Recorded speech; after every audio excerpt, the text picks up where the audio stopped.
أعوذ بالله من الشيطان الرجيم. بسم الله الرحمن الرحيم. ولقد آتينا موسى الكتاب فاختلف فيه ولولا كلمة سبقت من ربك لقضي بينهم وإنهم لفي شق منه مريب. وإن كلا لما ليوفينهم ربك أعمالهم إنه بما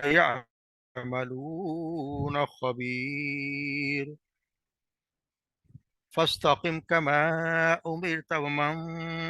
تاب معك ولا تطغوا إنه بما تعملون بصير.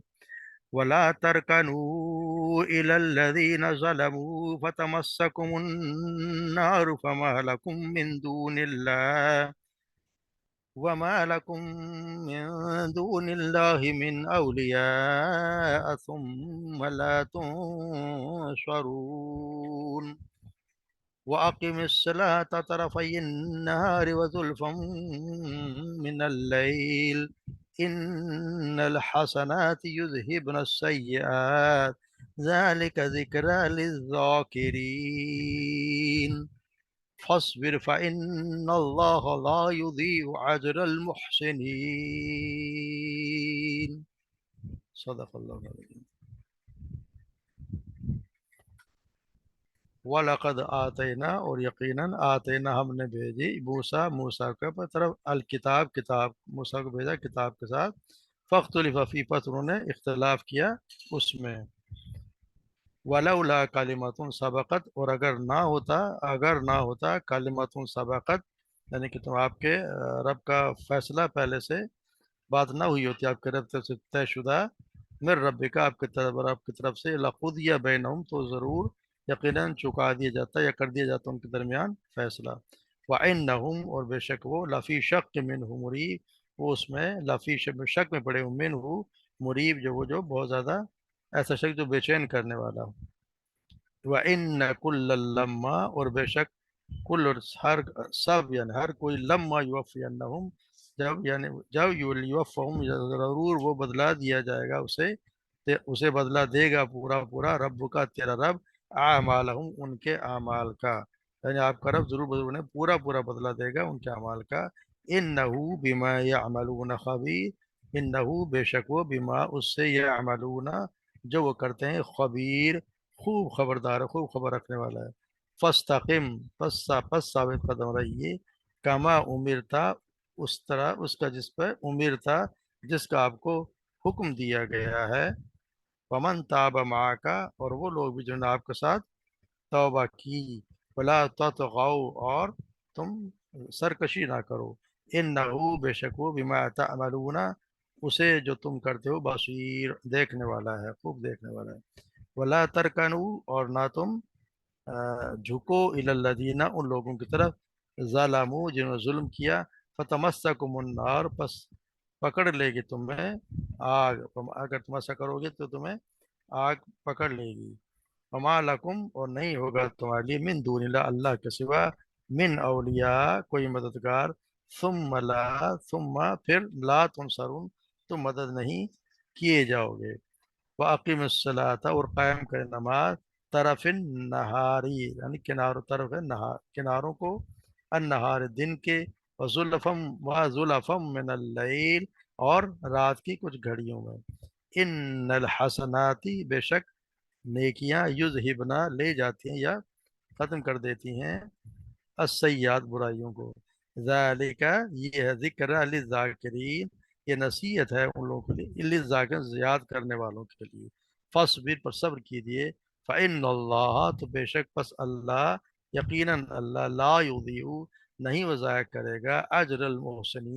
محسنین کا یعنی نیک لوگوں کا اجر اللہ تبارک و تعالیٰ ضائع نہیں کرتا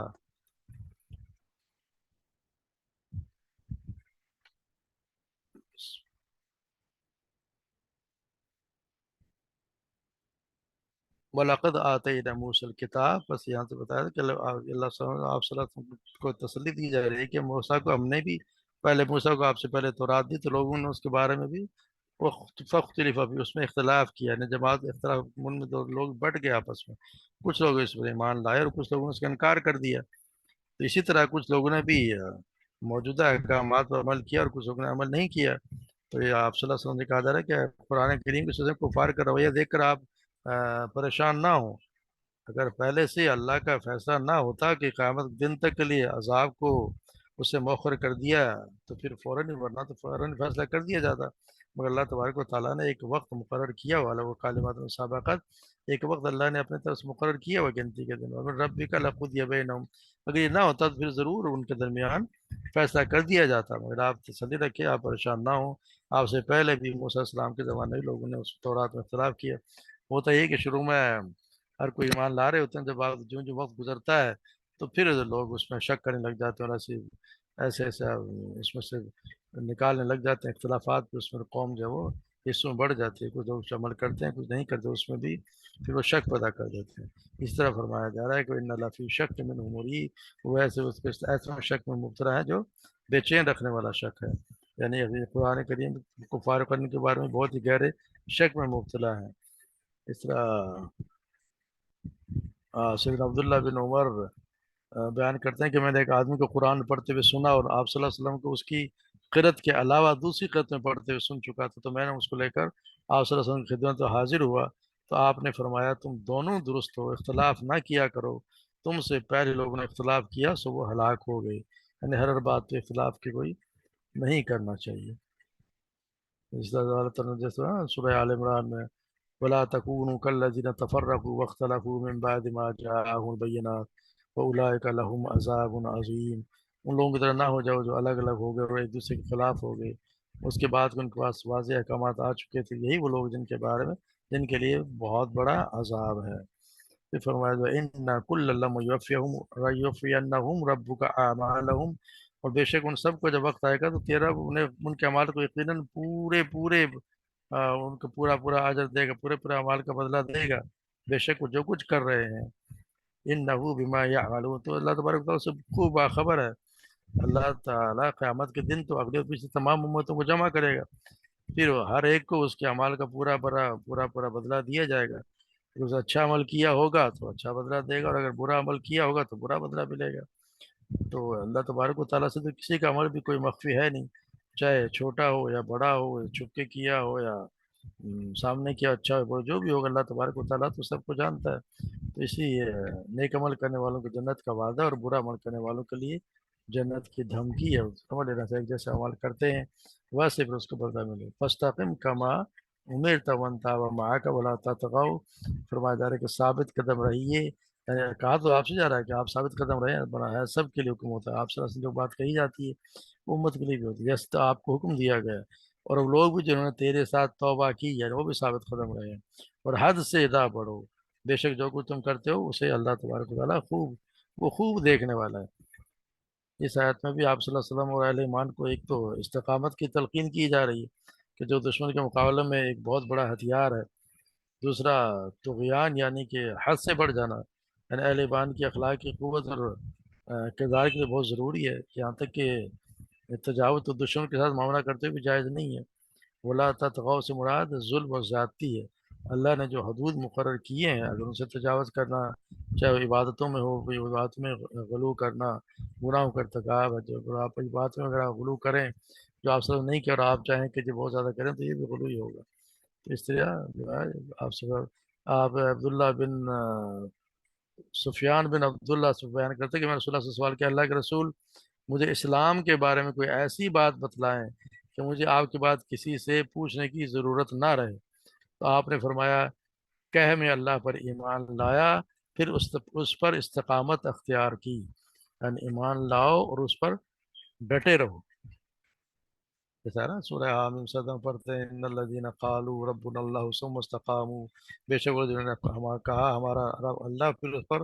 قائم رہے. تتنزل علیہم الملائکہ، ان پر فرشتے اترتے ہیں. اللہ تخافوا ولا تحزنوا، نہ تم ڈرو نہ غم کرو. فابشروا بالجنت التي کنتم توعدون، اور اس جنت کے ساتھ خوش ہو جاؤ جس کا تم سے وعدہ کیے جاتے ہو۔ اس طرح جب ہم پڑھتے ہیں کہ سیدنا عقیل بن ابو طالب فرماتے ہیں کہ قریش کے لوگ ابو طالب کے پاس آئے اور انہوں نے کہا کہ آپ میرے بھائی کے بیٹے نے ہماری مجلسوں اور کعبہ میں ہمارا جینا حرام کر دیا، لہٰذا ہمیں وہ دعوت دعوت دیتا ہے اس سے روک لو۔ ابو طالب نے مجھے بھیجا اور آپ صلی اللہ علیہ وسلم کو میں بلا کے لایا، تو آپ وہاں سے یہی کہا کہ ابو طالب نے کہا کہ یہ لوگ آپ سے مخاطب ہیں، تو میرے بھتیجے ان لوگوں کا خیال ہے کہ آپ انہیں ان کی مجلسوں ان کی عبادت گاہوں میں تکلیف پہنچاتے ہیں، لہٰذا آپ ان کام سے رک جائیں۔ اس پر آپ صلی اللہ علیہ وسلم نے اپنی نگاہیں آسمان کی طرف اٹھائیں اور فرمایا اس سورج کو دیکھ رہے ہیں؟ قریش نے کہا کہ ہاں۔ تب آپ صلی اللہ علیہ وسلم نے فرمایا میں تمہیں یہ دعوت دینے سے روک دوں، میں یہ تمہیں دعوت دینے سے رک جاؤں تو اس کا مجھے اختیار ہی نہیں، خواہ تم میرے لیے سورت کا ایک شعلہ روشن کر دو۔ آپ صلی اللہ علیہ وسلم کے پاس ان دو ٹوک اعلان کے بعد ابو طالب قریش کا مکہ سے کہنے لگے کہ اب اپنے بھتیجے کو نہیں چھوڑیں گے، لہٰذا تم واپس چل جائیں۔ یعنی استقامت کا مظاہرہ تھا کہ میں نے جس پہ دین میں نے اپنا لیا، جو مجھے حکم دیا گیا ہے میں استقامت اس پر قائم ہوں، میں اس کو نہیں چھوڑ سکتا، چاہے تم سورت میں شعلہ بنا کے میرے ہاتھ پر رکھ دو۔ تو یہ استقامت ہے، استقامت لے آیا، ایمان لے آیا تو اس پر استقامت قائم رکھیں۔ انه بما ولا ترکنوا الى الذين ظلموا فتمسنه النار فما لكم من دون الله من اولیاء، اور ان لوگوں نے جن کی طرف مائل نہ ہو جانا، جن نے ظلم کیا، ورنہ تمہیں آگ لپٹے گی اور تمہارے لیے اللہ کے سوا کوئی دوست نہیں ہوگا، پھر تمہیں مدد بھی نہ دی جائے گی۔ تو اس کا مطلب یہ ہے کہ ظالموں کے ساتھ نرمی ہے کرتے ہوئے ان سے مدد حاصل مت کرو، اس سے ان کو یہ تصور ملے گا کہ وہ تم ان کی دوسری باتوں کو بھی پسند کرتے ہو، اس طرح تمہارے بڑا جرم بن جائے گا، تو تمہیں بھی اس کے ساتھ نار جہنم کا مستحق بنا سکتا ہے۔ اس سے ظالم حکمرانوں کے ساتھ ربط و تعلق کی ممانعت نکلتی ہے، اللہ یہ کہ مصلحت نام آیا تو کوئی دینی منافع متقاضی ہو تو الگ بات ہے۔ اسی صورت میں دل سے نفرت رکھتے ہوئے اس سے ربط تعلق کی اجازت ہو سکتی ہے، جیسے کہ حدیث کچھ حدیث سے واضح ہے۔ آپ صلی اللہ علیہ وسلم فرماتے ہیں کہ اللہ تعالیٰ نے فرمایا میرے بندو بے شک میں نے اپنے نفس پر ظلم کو حرام کیا ہے،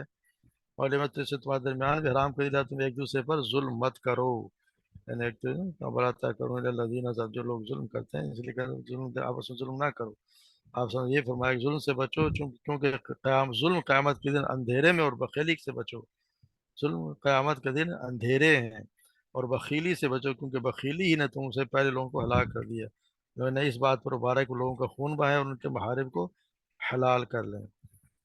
پھر یہ فرمایا جا رہا ہے واقیم الصلاۃ طرف النہار وزلفا من اللیل، اور قائم کرے نماز رات دن کے کناروں پر، اور زلفا من اللیل، اور رات کے کچھ سے متعلق رات کی کچھ گھڑیوں میں بھی۔ یہ اصل میں یہ ہم جیسے پڑھتے ہیں کہ یہ آیتیں مکہ مکرمہ میں اس وقت نازل ہوئیں جبکہ ابھی نماز کا 5 وقت کی نماز کا حکم نہیں آیا تھا، وہ تو معراج میں 11ویں سن نبی میں آئی ہیں، تو یہ اس وقت سے پہلے کی بات ہے کہ اس زمانے میں 3 نمازوں کا حکم تھا، اور بعد میں پھر جو ہے نا تو معراج پہ جب 5 نمازیں فرض ہوئیں تو پھر اس کو اٹھا لیا گیا۔ تو یہ 2 دن کے شروع اور آخر میں رات کے اور آخری پہر میں نماز پڑھا کریں۔ تو یہ ہے طلوع شمس اور سورج غروب ہونے کے قبل کی 2 نمازیں واجب تھیں، یعنی کہ ایک فجر ہوگی اور دوسری عصر کی نماز، اور تیسری قیام اللیل یعنی رات کے، پھر وہ بعد میں پہلے تو تمام مسلمان واجب تھی، اس کے بعد عام مسلمانوں سے قیام اللیل کا وجوب تو پھر ساقط ہو گیا، اور آپ صلی اللہ علیہ وسلم کے لیے پھر رہا اللہ تعالیٰ نے، پھر بعد میں اس کو رہا یا ان کو ختم کر دیا گیا۔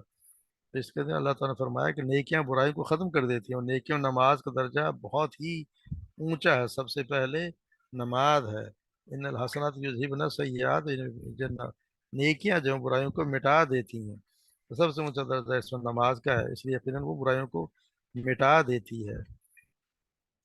آپ نے فرمایا کہ نماز ظہر وقت کے لیے بتایا، آپ نے فرمایا کہ نماز ظہر کا وقت سورج ڈھلنے سے شروع ہوتا ہے اور اس وقت تک رہتا ہے جب تک آدمی کا سایہ اس کے قد کے برابر نہ ہو،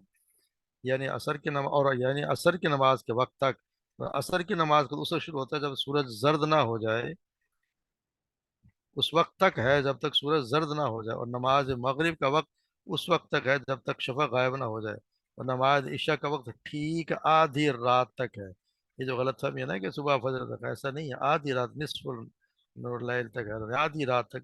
یعنی عشاء کا وقت ہے، اور نماز فجر کا وقت طلوع فجر سے لے کر اس وقت ہے جب تک آفتاب طلوع نہ ہو جائے۔ وقت طلوع فجر شفق سے لے کے جب اٹھتی ہے اس سے لے کے اور آفتاب طلوع ہونے تک اس کا فجر کا وقت ہے۔ سیدنا عائشہ بیان کرتے ہیں کہ آپ صلی اللہ علیہ وسلم جب فجر کی نماز پڑھاتے اور عورتیں مسجد نبی کے ساتھ نماز پڑھ کر اپنی چادر میں لپٹی ہوئی لوٹتی تو اندھیرے کی وجہ سے پہچانی نہ جاتی تھیں۔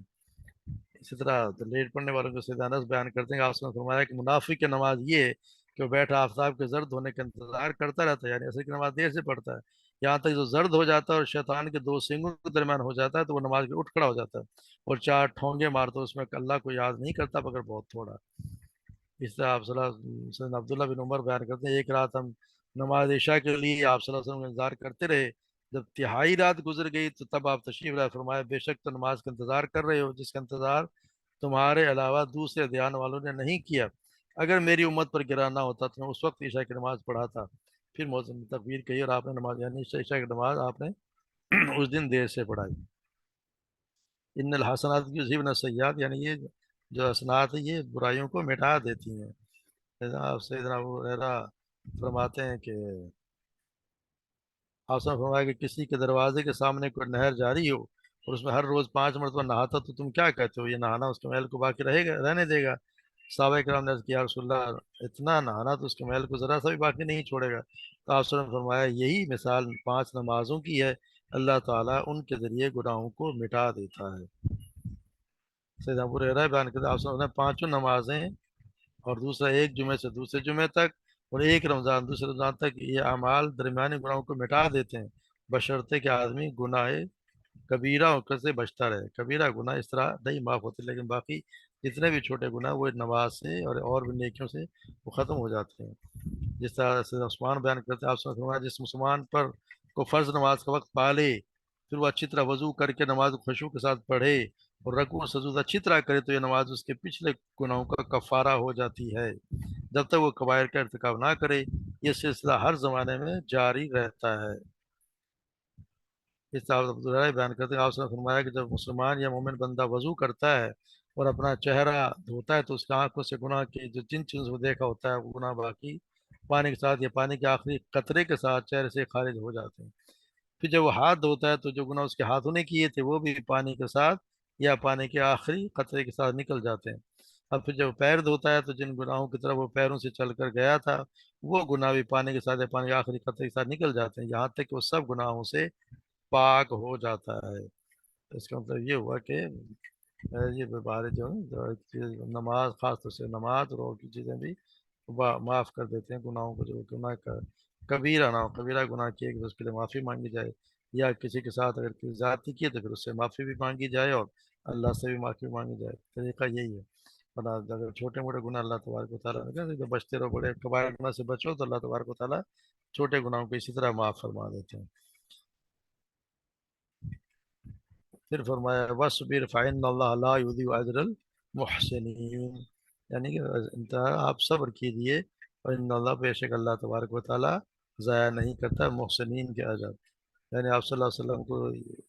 ان تمام مشقتوں اور صبر کی اور تلقین کی گئی ہے، دعوت و تبلیغ کے راہ میں پیش آئیں اور بالخصوص ان مشقتوں پر بھی جو نمازوں کی پابندی اور محدود اوقات میں ان کے ادائیگی کے وقت اٹھانا پڑیں ہر شخص کے لیے، اس کے لیے بھی کہ صبر کرے، صبر سے ہی کام ہوتا ہے۔ وہ نماز پڑھنا کہتے ہیں نماز پڑھنا مشکل ہے مگر ان لوگوں کے لیے نہیں جو اللہ پر یقین اور آخرت پر ایمان رکھتے ہیں،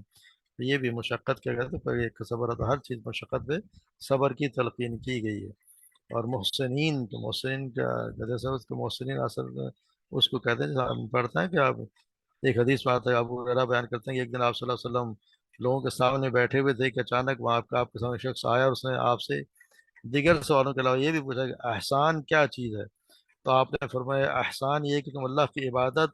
اس خشوع و خضوع اور خلوص سے کرو گویا کہ تم اسے دیکھ رہے ہو، اور اگر یہ حالت نصیب نہ ہو تو تم کو دیکھتے ہو یہ خیال رہے کہ وہ تو ضرور تمہیں دیکھتا ہے۔ تو یہ اگر انسان اس درجے پہ پہنچ جائے پھر وہ محسن ہو جاتا ہے اور اللہ تبارک و تعالیٰ محسن کا یعنی کہ نیکی کرنے والوں کا اجر ضائع نہیں کرتا۔